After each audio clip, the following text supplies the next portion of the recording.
లడ్డు కోసం నేను ఈ కప్పుతోనే 2 కప్పుల శనగపిండి తీసుకుంటున్నాను. జల్లెడ పెట్టుకుంటే బూందీ అనేది మంచిగా వస్తుందన్నమాట. ఇప్పుడు మనం దీన్ని జల్లెడ పట్టుకోవాలి. టేస్ట్ కోసం సాల్ట్ వేసుకోండి, కొద్దిగా లైట్గా వేసుకొని మనం బూందీ వచ్చేటట్టు వాటర్ పోసుకొని కలుపుకోవాలి. ఈ విధంగా వచ్చేటట్టు కలుపుకోవాలి. చూడండి, ఈ విధంగా రావాలి.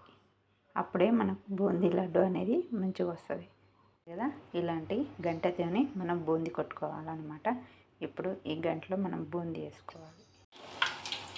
ఇప్పుడు దీన్ని మనం కాలిన కదా తీసుకొని గిన్నెలోకి వేసుకోవాలి. ఈ విధంగా ఇలా బూందీ మొత్తం ఇలా చేసుకొని పక్కన పెట్టుకోవాలి. ఇప్పుడు మనం దీంట్లో సగం మిక్సీ పట్టుకోవాలి.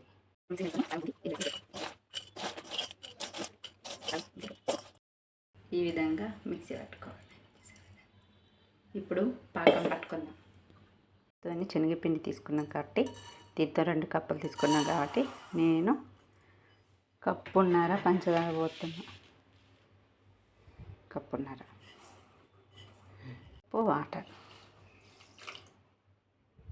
ఇప్పుడు పంచదార మొత్తం కరిగి తీగ పాకం వచ్చేదాకా కలుపుకోవాలి కదా. పాకం అనేది తీగ పాకం వచ్చింది. ఇప్పుడు మనం ఇంత ముందు చేసిన బూందీ మొత్తం వేసుకోవాలి. ఇలాచి పౌడర్ చల్లుకోండి. ఇది చల్లారినాక లడ్డు చుట్టుకోవచ్చు.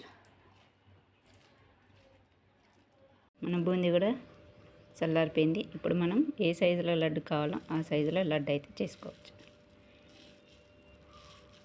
అన్నీ ఈ విధంగానే చేసి పెట్టుకోవాలి. ఇలా పాకం కొంచెం లాతగా పట్టుకున్నాం అనుకోండి, బూందీ చల్లారినాక కూడా లడ్డు చుట్టుకోవచ్చు. ఈ విధంగా అయిపోయినాయి. చూసారు కదా.